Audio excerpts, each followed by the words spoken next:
मैंने बताया था कि हम अपने मामा की शादी में गांव आए थे। रेलवे स्टेशन पर छोटे भाई और एक अनजान शख्स से चुभने के बाद हम घर पहुंचे। फिर सबसे मिलकर और खाना खाकर हम सो गए। अगले दिन सोकर उठे तो देखा कि घर में और भी सारे रिश्तेदार आए हुए थे, जिनमें से कुछ परिचित थे, वहीं कई लोगों से पहली बार परिचय हो रहा था। उनमें से ही अमित और स्वीटी थे, जो भाई बहन थे। वे हमारी बड़ी मामी की बहन के लड़के थे। अमित की उम्र में मुझसे करीब 1 साल बड़ा था, जबकि स्वीटी उसकी छोटी बहन थी।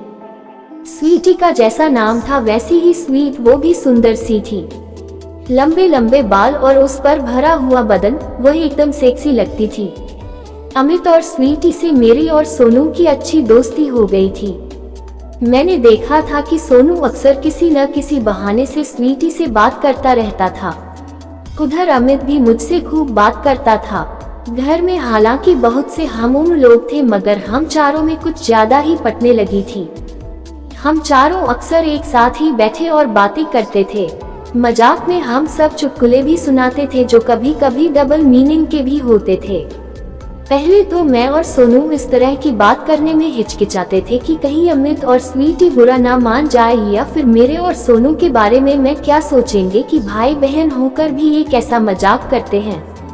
मगर बाद में मैंने और सोनू ने महसूस किया कि अमित और स्वीटी भी एक दूसरे से काफी खुले हुए थे। अमित भी खूब डबल मीनिंग चुटकुले सुनाता था, जिन पर स्वीटी भी खूब मजे लेती और हंसती थी। खैर, इसी तरह 4-5 दिन कट गए और मामा की शादी भी हो गई। घर में नई दुल्हन आ गई। शादी के अगले ही दिन से रिश्तेदारों का वापस जाना शुरू हो गया।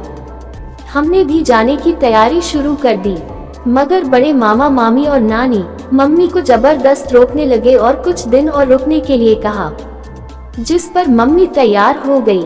फिर हमें और सोनू को एक बार फिर अकेले ही सफर करना था।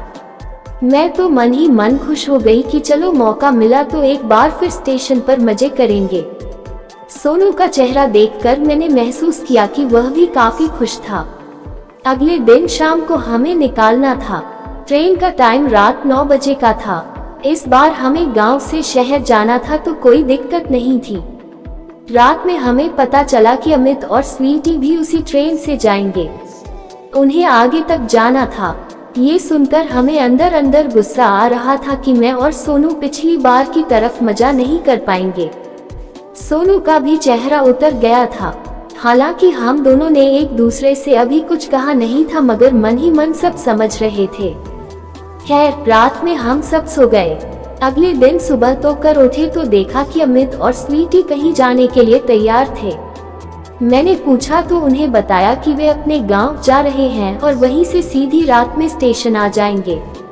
दरअसल उनका गांव हमारे गांव से 3 किलोमीटर की दूरी पर था, तो उन्होंने सोचा था कि जब इतनी दूर आए तो एक बार अपने गांव भी सबसे मिल लें। थोड़ी देर बाद वे दोनों भाई बहन तैयार होकर चले गए। हमने भी तैयारी शुरू कर दी।